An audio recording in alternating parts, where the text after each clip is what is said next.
साथियों नमस्कार, मैं हरिश्चंद्र बर्णवाल इस वीडियो में आप सभी का स्वागत करता हूं। दोस्तों, पश्चिम बंगाल नतीजे के 2 दिन पूरे होने वाले हैं। आज पूरे हो जाएंगे। अब 2 दिन होने के बाद भी दोस्तों आप आश्चर्य से भर जाएंगे। ममता बनर्जी को यकीन नहीं है कि वो सत्ता से हट चुकी हैं, वो चुनाव हार चुकी हैं। पश्चिम बंगाल के लोगों ने उनको हटाने का फैसला किया है। बंगाल के लोगों ने ममता बनर्जी के कुशासन, भ्रष्टाचार से त्रस्त होकर उनको सत्ता से हटाने का फैसला किया है। ममता बनर्जी यकीन नहीं कर रही है। हालांकि उनके घर के बाहर जो ऑटोमेटेड गेट, एकदम वीवीआईपी सिक्योरिटी जोन बना के रखा गया था, वो भी हटा दिया गया। लेकिन ममता बनर्जी मान नहीं रही है। अब जब ममता बनर्जी मानेंगी नहीं तो करेंगी क्या? कुछ ना कुछ अजीबोगरीब हरकत करेंगी, वो कर रही है। लेकिन दोस्तों, लाइव पीसी में, लाइव कैमरे के सामने वो ऐसी ऐसी बातें कह रही थी, आप सोच नहीं सकते। वो झूठ बोलती हुई धरी गई हैं। वो झूठ बोल रही हैं। कैसे झूठ बोल रही हैं वो सब धरा गया। अभी आपको इस वीडियो में डिकोड करूंगा। लेकिन साथ ही वो एक ऐसा काम कर रही हैं दोस्तों जो लोकतांत्रिक मर्यादाओं के खिलाफ है, और इस मामले में राज्यपाल को कार्रवाई करनी ही पड़ेगी, बड़ी कार्रवाई। ऐसा होता नहीं है। अरे बड़े बड़े महारथी भी हारते हैं। इंदिरा गांधी भी हार गई थी, डिक्टेटरशिप कर रही थी। लेकिन ममता बनर्जी क्या कर रही है? अभिषेक बनर्जी, उनके तो बुरे दिन शुरू हो चुके हैं। वो जो डायमंड हार्बर मॉडल है ना, अभी मैं 2-3 टू विंडो भी दिखाऊंगा दोस्तों, आपको समझ में आ जाएगा। मैं निवेदन करता हूं दोस्तों, जरूर कमेंट कीजिएगा। देखिए, पश्चिम बंगाल की कहानियों में बहुत सारे मसाले हैं, और इसीलिए मैं चाहकर भी बाकी चीजों को दिखा नहीं पा रहा दोस्तों, क्योंकि पश्चिम बंगाल में इतनी सारी घटनाएं हैं। तमिलनाडु में भी सत्ता परिवर्तन हो गया, केरल में भी हो गया, लेकिन कहीं दिक्कत नहीं है। बंगाल में ही दिक्कत है। आखिर क्यों है? आपके कमेंट की प्रतीक्षा रहेगी दोस्तों। आप सभी को जय सिया राम यही लिखिएगा, पहला कमेंट, लाइक कीजिएगा, शेयर कीजिएगा। आइए शुरू करते हैं एक एक करके। सबसे पहले तो एक ब्रेकिंग न्यूज बता दूं दोस्तों। अभी जब मैं ये वीडियो आपके लिए बना रहा हूं, एक बड़ी खबर मुझे दिख रही है। अमेरिका के राष्ट्रपति मोदी जी को बधाई दी है। मोदी जी क्या लोकसभा का चुनाव जीत गए? वो सिर्फ बंगाल के लिए बधाई दे रहे हैं। इसमें लिखा हुआ है कि जो इनके स्पोक्स पर्सन है, व्हाइट हाउस के स्पोक्स पर्सन, वो कह रहे हैं, the president congratulates prime minister Modi on this recent historic and decisive election victory. Historic, decisive. अब एक राज्य के लिए, ये तो कहा नहीं कि केरल में हार गए, तमिलनाडु में हार गए। इसका मतलब है कि बंगाल में जीत कोई बड़ी बात है पूरी दुनिया के लिए। समझिए इस बात को, इसको थोड़ा अलग एंगल से देखिए। बंगाल की ये जीत कोई छोटी जीत नहीं है दोस्तों, ये पूरी दुनिया के लिए बड़ी जीत है। एक कहानी तो मुझे बांग्लादेश पे बनाना पड़ेगा, चीन पे बनाना पड़ेगा। ये बांग्लादेश के लिए, चीन के लिए, पूरी दुनिया के लिए और भारत के लिए तो है ही दोस्तों। तो ये खबर आप देख चुके। अब आइए जरा टू विंडो दिखाता हूं दोस्तों, जो मैं पहले दिखाना चाहता था। कितने बदलाव आते हैं, बुरे दिन कैसे शुरू होते हैं। ये हैं रिजू दत्ता, टीएमसी के प्रवक्ता। प्रवक्ता कम गुंडा ज्यादा। क्यों कह रहा हूं आप अभी समझ जाएंगे। जब सिंघम पहुंचे थे अजय पाल शर्मा, तो जानते हैं उस दिन एक प्रेस कॉन्फ्रेंस किया। बोलता है, अरे अजय पाल शर्मा, मैं तुमको बता देता हूं, मेरी नजर तुम पे, हिंदी में बोल रहे हैं, मैं तुमको घसीट करके लाऊंगा, कोर्ट में लाऊंगा, कार्रवाई करूंगा। पहले विंडो में। दूसरे विंडो में क्या है? हाथ जोड़ के बोल रहे हैं, छोड़ दो, गिड़गिड़ा रहे हैं, हमारे लोगों को कुछ नहीं करो, हमको रहम करो, रहम करो साहब। दूसरे में लिख रहे हैं, ये लिख रहे हैं कि सेफ्टी एंड सिक्योरिटी की बात कर रहे हैं। Let any bitterness of the elections remain limited to the elections themselves. ये कह रहे हैं, गिड़गिड़ा रहे हैं, हाथ जोड़ रहे हैं, साहब माफ कर दो। क्यों? आप जब धमका रहे थे घसीट के लाएंगे, तब समझ में नहीं आया था। देख लीजिए। साफ साफ भाषा में अजय पाल शर्मा जी को एक चीज बताना चाहता हूं, आपके ऊपर हमारी नजर है। मैं आपको सीधी तौर पे यह कहना चाहता हूं कि आपके खिलाफ एफआईआर होगा, आपके खिलाफ चार्जशीट होगा और आपको घसीट के कोर्ट में लाया जाएगा, जहां पर कानून सख्त से सख्त कार्रवाई आपके खिलाफ करेगी। यह है चाल चरित्र। हालांकि मैं भी कहता हूं दोस्तों, हिंसा नहीं होनी चाहिए। यह भारतीय जनता पार्टी का चरित्र बिल्कुल भी नहीं है। और मैं पश्चिम बंगाल का होने के नाते मैं आपको निश्चित रूप से कहूंगा, सबसे कहूंगा, हिंसा मत कीजिएगा। ये इस ट्रैप में अगर आप आ गए ना, तो भाई टीएमसी को तो कोई नहीं, आपका नाम लेकर के पूरे बंगाल को, पूरी दुनिया में ये बदनाम कर देंगे। ध्यान रखिएगा, आप हिंसा मत कीजिएगा, कुछ भी कीजिए, आप बोलिए, बतियाइए, सब कुछ कीजिए, हिंसा मत कीजिए। भारतीय जनता पार्टी की सबसे बड़ी विशेषता यही है। आप जश्न मनाइए, खुलकर बोलिए जय श्री राम, आप जश्न मनाइए, लेकिन हिंसा भाजपा सपोर्ट नहीं करती। कम से कम मोदी शाह जी की जो राजनीति है उसमें हिंसा का कोई स्थान नहीं है। एक दूसरा टू विंडो दिखाता हूं दोस्तों, ये टू विंडो देखिए। ये जहांगीर खान अभिषेक बनर्जी का सबसे खास आदमी है। अभिषेक बनर्जी तो धमकाते ही थे। ये अजय क्या नाम है इसका, जहांगीर खान, ये आईपीएस अजय पाल को कह रहे थे, खेल तुमने शुरू किया, खेल हम खत्म करेंगे। खेल ही निकाल दिया सबने, खेल खराब कर दिया। इसके दफ्तर में जाकर के लोगों ने जब तक तोड़ फोड़ नहीं की, पता नहीं चला कि इसका खेल कितना बड़ा है। ये दुबक गया है। हालांकि हिंसा नहीं होनी चाहिए, लग रहा है कुर्सी उधर इधर पोस्टर वोस्टर फाड़ दिया, बस इतना ही किया होगा, लेकिन वो भी मत कीजिए। ये वैसे ही दुबक गया है, भाजपा का नाम आते ही ये लोग दुबक गए। और वैसे भी योगी मॉडल, बुलडोजर मॉडल, हिमंता, और खुद ही जब अमित शाह जी पहुंच रहे हैं, फिर तो आपको कुछ जरूरत नहीं है। ये सारे गुंडे वैसे ही बोल चुके हैं कि उल्टा लटका के सीधा कर देंगे। अब आइए मैं एक एक करके चीजें आपको कुछ दिखाता हूं दोस्तों, कैसे ममता बनर्जी झूठ बोलती हुई धरी जाती है। ममता बनर्जी ने कल प्रेस कॉन्फ्रेंस किया दोस्तों, बहुत खराब। खराब क्यों कह रहा हूं, देखिए, एक होता है इंसान सामने आता है, हार को स्वीकार करता है, ठीक है मैं हार गया, क्षमा चाहता हूं। मुझे याद है कोई भी नेता देखिए, सबने हार मान ली। भाई चंद्रबाबू नायडू भी जब हार माने थे, स्वीकार किया, मैं स्वीकार करता हूं, जनता का फैसला है। ये जनता को गाली दे रही है, यह हार स्वीकार करने को तैयार नहीं है। अब ये सारे पॉइंट्स में क्या आपको दिखाऊं, एक पॉइंट पे मेरी नजर पड़ी, 1 2 3 4 5 6, छठे नंबर पॉइंट, टीएमसी के 90 लाख वोट काटे गए। जो फर्जीवाड़ा करती थी ना, वो फर्जी वोट चले गए। ये कह रही है टीएमसी के वो जो फर्जी 90 लाख वोट थे वो कट गए, इसीलिए हार गए। अब स्पेशल इंटेंसिव रिवीजन, इसमें एक मुद्दा 27 लाख वाले का आ सकता है। लोग बोलेंगे बड़ा बोल रहे हैं, 27 लाख जिन्होंने वोट दिया उसके भी नाम संदेहास्पद लिस्ट में है। अब जरा आपको एक चीज दिखाता हूं दोस्तों, हैरान हो जाएंगे।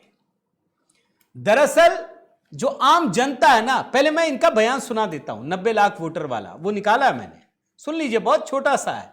Sir they deleted 90 lakh name from the voter list, सुन लीजिए सिर्फ। They deleted 90 lakhs names from the voter list. चलिए मान लिया नाम डिलीट हो गया, ये हार गई।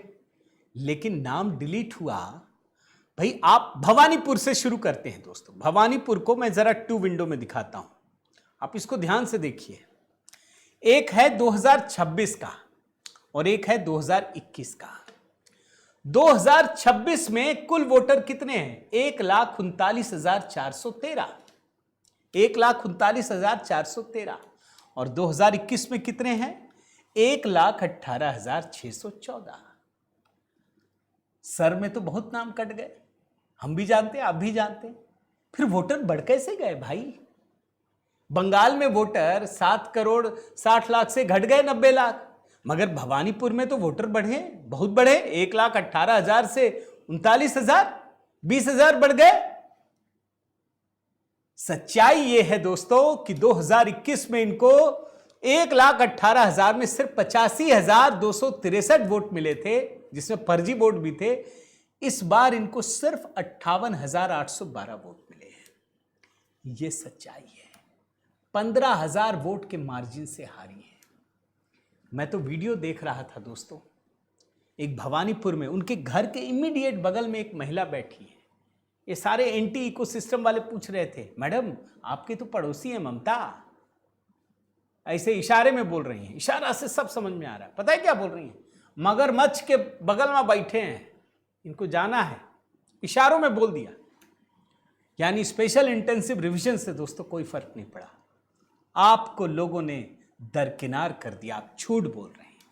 और सिर्फ ममता बनर्जी नहीं दोस्तों, ये देखिए इंडियन एक्सप्रेस की लिस्ट है। ये 20 वो जगह जहां सबसे अधिक नाम कटे हैं स्पेशल इंटेंसिव रिवीजन में।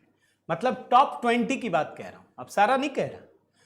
टॉप 20 विधानसभा सीट जहां स्पेशल इंटेंसिव रिवीजन में सबसे अधिक नाम कटे, उस 20 में से 13 सीटें तृणमूल कांग्रेस ने जीत ली है। यानी सर से आपको नुकसान नहीं हुआ, फायदा ही हुआ है, वरना आप और निपट जाते। इसमें देखिए ना, शमशेरगंज, लालगोला, भागा बंगोला, रघुनाथगंज, सब जगह है। बीजेपी का कितना है? 1 2 3 4 5 6 सीट है बीजेपी का, 13 इनका है और शायद एक कांग्रेस का है, मीटिया बुर्ज, जहां मुस्लिम ही जीता है। यानी सर से कोई फर्क नहीं पड़ा आपको। सबसे अधिक वोटरों के नाम कटने के बाद भी ममता बनर्जी जीती हैं और सबसे अधिक जीती हैं। झूठ बोलते हुए वो धरी गई है। और यही नहीं दोस्तों, थोड़ा और आगे लेकर चलता हूं। यह मामला कुछ और है। अब जानते हैं ना, बाबरी मस्जिद बना रहे थे हुमायूं कबीर, मैं उसकी बात बताता हूं। बाबरी मस्जिद कहां बन रहा था? मुर्शिदाबाद जिले के बेलडांगा में। जो हुमायूं कबीर हैं, जनता उन्नयन पार्टी। अब जानते हैं बेलडांगा की हकीकत क्या है? होश उड़ जाएंगे दोस्तों, क्या कमाल के रिजल्ट आए। बेलडांगा में 38% हिंदू हैं, सिर्फ 38%। जीवन में कोई सोच नहीं सकता कि भारतीय जनता पार्टी जीत जाएगी। 38% बेलडांगा। मुसलमान कितने हैं? 60% प्लस। एक आध परसेंट कोई होंगे अन्य भी, लेकिन 60% प्लस मुस्लिम और सिर्फ 38% हिंदू हैं। जानते हैं किसकी जीत मिली है? भारतीय जनता पार्टी के भरत कुमार ने जीत हासिल कर ली। यानी जो ये मुसलमान का खेल खेलते थे ना, उसकी वजह से दोस्तों हिंदुओं में भी एक वो बना कि भाई अगर हमको रहना है तो हमको वोट देना पड़ेगा। भरत कुमार को 72,872 वोट मिले और 13,208 वोटों से ये जीत गए। ममता जी आपको किसने हराया? आपको मिला कितना? 59,664 वोट। और जो तीसरे नंबर पे हैं जनता उन्नयन पार्टी, उसको मिला 46,709 वोट। कौन जीता? भरत कुमार जीत गए। इसका मतलब यह है ममता जी, आपको एसआईआर ने नहीं हराया, आपको किसी और ने हराया। आप किसी और वजह से हारी हैं। आप सर की वजह से बिल्कुल नहीं हारी। लेकिन इसके बाद भी दोस्तों ममता बनर्जी ने क्या काम किया, यह जानना चाहिए। ममता बनर्जी प्रेस कॉन्फ्रेंस में आती हैं और कहती है मैं इस्तीफा नहीं दूंगी। क्यों भाई, आप हार गई? बोलती है मैं नहीं हारी हूं। काहे? हमको लगता है ऐसा, हमको इन लोगों ने हरा दिया। जैसे बच्चा जिद करके बैठ जाता है ना, हमको तो वही चाहिए, पर खूंटा गाड़ करके बैठ जाता है। कितना भी समझाइए, ये है ये, बोला हाँ वो सब तो ठीक है, लेकिन खूंटा यही है मेरा, हम नहीं देंगे इस्तीफा। यह वास्तव में देखिए तो एक संवैधानिक संकट की स्थिति है दोस्तों। बोलती है हम इस्तीफा देने का सवाल ही नहीं उठता। क्यों? मेरी नैतिक विजय हुई है, मैं लोक भवन नहीं जाऊंगी। हम पार्टी के साथ स्ट्रेटजी पे वो करेंगे। अब लोग सोच सकते हैं कि सरकार गठन होगा कैसे। मैंने रिसर्च किया, कुछ मीडिया रिपोर्ट आई है दोस्तों। अगर ममता बनर्जी इस्तीफा देने से मना करती है, कई विकल्प हैं। राज्यपाल को संविधान के तहत उनकी सरकार को बर्खास्त कर सकते हैं, क्योंकि चुनाव आयोग ने जरूरी अधिसूचना और जनादेश जारी कर दिया है। 5 साल अगर पूरा होता है तो विधानसभा भंग कर सकते हैं राज्यपाल, क्योंकि 7 मई का मतलब है आज 6 मई है, कल वैसे भी खत्म हो रहा है। इस समय एन रवि बंगाल के राज्यपाल हैं। ये ना भी करे तो विधानसभा तो भंग हो ही गया। इसके अलावा दोस्तों, अगर सीएम इस्तीफा नहीं देती हैं या नहीं देते हैं तो राज्यपाल सीएम को इस्तीफा देने की सलाह दे सकते हैं। अगर सीएम इनकार करती है तो राज्यपाल सीएम को बर्खास्त कर सकती है, क्योंकि अनुच्छेद 164 के तहत मुख्यमंत्री राज्यपाल की कृपा पर ही सरकार में बनी रह सकती हैं। और दूसरा, इनके इस्तीफा दिए बगैर भी नई विधानसभा में नई सरकार का नया मुख्यमंत्री नियुक्त कर सकते हैं। हालांकि फिर ममता बनर्जी कोर्ट उठ जा सकती हैं, भाई चुनौती दे सकती हैं, जाके दीजिए। लेकिन सवाल यह है कि जब आप हार चुकी हैं, आपका मैंडेट खत्म हो गया, चुनाव आयोग ने अधिसूचना जारी कर दिया, तो आप तो मुख्यमंत्री नहीं रह सकती। यह संविधान ने बताया है। तो ये ममता बनर्जी बुरा हाल कर रही है। लेकिन दोस्तों, कुछ चीजें आपको दिखाना चाहता हूं, कितना बड़ा बदलाव आया है। जैसे एक वीडियो देखा मैंने, ममता बनर्जी के कुशासन का सबसे बड़ा मॉडल क्या है जानते हैं? टोलाबाजी। टोलाबाजी का मतलब कोई कहीं भी गुजर जाए पैसा देना पड़ेगा। बंगाल में कोई ट्रक घुस रहा है, उसको पहले कमीशन पैसा देना पड़ता है, वो टीएमसी के लोग लेते हैं, वो पहुंचते पहुंचते ऊपर ममता बनर्जी तक पहुंचता है। गांव में अगर कोई अपना किसान अन्न लेके बाहर जाता है बेचने के लिए, तो उसको भी देना पड़ता है 20 रुपये का गुंडागर्दी टैक्स। अब एक गांव का वीडियो है, बंगाली में है, वैसे ही टीएमसी का एक आदमी बैठा हुआ है 20 रुपया वसूलने के लिए। भाजपा का एक कार्यकर्ता आता है, बोलता है भाई सरकार बदल गई। वो शायद समझ में आपको नहीं आएगा, बंगाली में है, वो कोशिश कर रहा है, समझा रहा है कि अब तुम ले लो, ममता गई तो। बोला भाजपा में टोलाबाजी नहीं चलता है, शांति से पतली गली से निकल लो, कल से दिखना नहीं। देख लीजिए। জোর হাত করে বলছি চলে যাও, এখান থেকে চলে যাও, তোমাদের গোটাও, কোনো তোলা তুলতে দেবো না গোটা।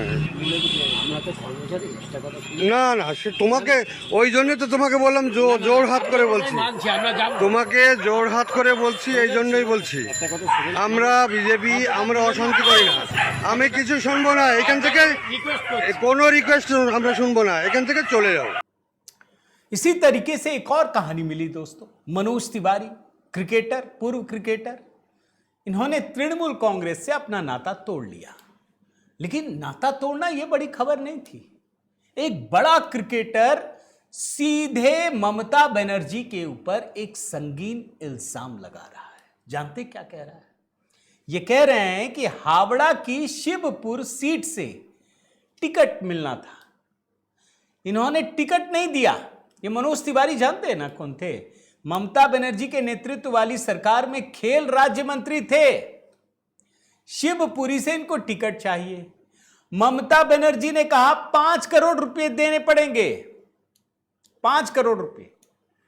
सिर्फ वही लोग टिकट खरीद पाए जो भारी भरकम रकम दे सकते थे। और ये मनोज तिवारी कहते हैं कि 70 से 72 उम्मीदवारों ने टिकट पाने के लिए करीब 5 करोड़ रुपए दिए। मनोज तिवारी ने कहा कि मुझसे भी मांगा गया, मैं खेल राज्य मंत्री, मैंने मना कर दिया, टिकट नहीं दिया। अब देखिए, जिन लोगों ने पैसे दिए उनमें से कितने लोग जीत पाए हैं। इसीलिए तृणमूल का यह अध्याय खत्म करना जरूरी है। 2019 में जब ये राजनीति में नहीं थे, इरादा नहीं था, इन्हें लोकसभा का टिकट देने की पेशकश की थी, फिर मना करके 2021 के विधानसभा चुनाव में शिवपुर से चुनाव लड़ा और जीत हासिल की। वो खुलासा करते हैं, जानते हैं कैसे? आंतरिक लोकतंत्र तृणमूल कांग्रेस में कैसा है। कोर्ट में पढ़ रहा हूं, मैंने ऐसी बैठकों में हिस्सा लिया है जहां तृणमूल के सभी मंत्रियों को बुलाया जाता था। मुझे राज्य के मंत्री के नाम पर बस एक लॉलीपॉप थमा दिया गया था, जिसका असल में कोई मतलब ही नहीं था। अगर मैं खड़ा होकर कहता, दीदी मैं आपका ध्यान एक खास समस्या की ओर दिलाना चाहता हूं, तो वो बीच में ही हमें रोक देती और कहती, मेरे पास तुम लोगों के लिए समय नहीं है, तुम मत आओ। और बाद में वो 5 करोड़ रुपए मांगती है। ये कुशासन की कहानियां भी बड़े सारी कहानियां खुलेंगी दोस्तों, बड़े सारी किताबें खुलेंगी। हालांकि मैं देख रहा हूं ईडी अपना काम कर रही है। कोलकाता के डीसीपी शांतनु सिन्हा बिस्वास के खिलाफ लुकआउट नोटिस जारी किया है। यह माना जा रहा है कि वो देश छोड़ने की फिराक में है। जमीन कब्जाने, रंगदारी वसूली और आर्म्स एक्ट के तहत इनके खिलाफ कई मामले दर्ज हैं, लेकिन इनकी सबसे बड़ी पहचान यह है दोस्तों डीसीपी शांतनु सिन्हा की, कि ये ममता बनर्जी के बहुत करीबी हैं, बहुत करीबी हैं, और इसीलिए अपने आप को साहब समझने लगे। इनकी ये जो रंगदारी है, ये जो गुंडागर्दी है, अब शायद निकल जाएगी और सारे अधिकारियों के लिए एक सबक भी है। तो दोस्तों ये कहानी है, देखते जाइए। ममता बनर्जी की कहानी में अभी बहुत सारे पन्ने हैं, बहुत सारे किरदार हैं, और सबसे बड़ी किरदार तो खुद ममता बनर्जी है, जो हारने के बाद भी हार स्वीकार करने को तैयार नहीं है। आपकी क्या राय है दोस्तों? ज़रूर कमेंट कीजिएगा, लाइक कीजिए, शेयर कीजिए। अगर चैनल आपने सब्सक्राइब नहीं किया है तो ज़रूर कीजिएगा। आपसे निवेदन करता हूं दोस्तों, बेल आइकन भी दबाइए ताकि जब नई कहानी आए तो आपको पता चल सके। साथ ही दोस्तों आपको मैंने बताया था कि 7 तारीख को यानी कल दोस्तों एक कार्यक्रम कर रहा हूं इंदिरा गांधी राष्ट्रीय कला केंद्र पर, और ये कार्यक्रम दोस्तों कविता, एक हमने काव्य प्रतियोगिता कराई थी जिसमें सर्वश्रेष्ठ कवियों को हमने पुरस्कृत भी किया था। इन कविताओं का एक संकलन हमने तैयार किया है। कल इंदिरा गांधी राष्ट्रीय कला केंद्र के समवेत हॉल में इस कार्यक्रम को रखा है, 6 बजे से 8 बजे तक। अपने सोशल मीडिया हैंडल पर भी साझा कर दिया है। आप सभी से निवेदन है कि अगर आप दिल्ली एनसीआर में रहते हैं तो ज़रूर आइए, आपसे मुलाकात होगी। बहुत बहुत धन्यवाद। जय सिया राम।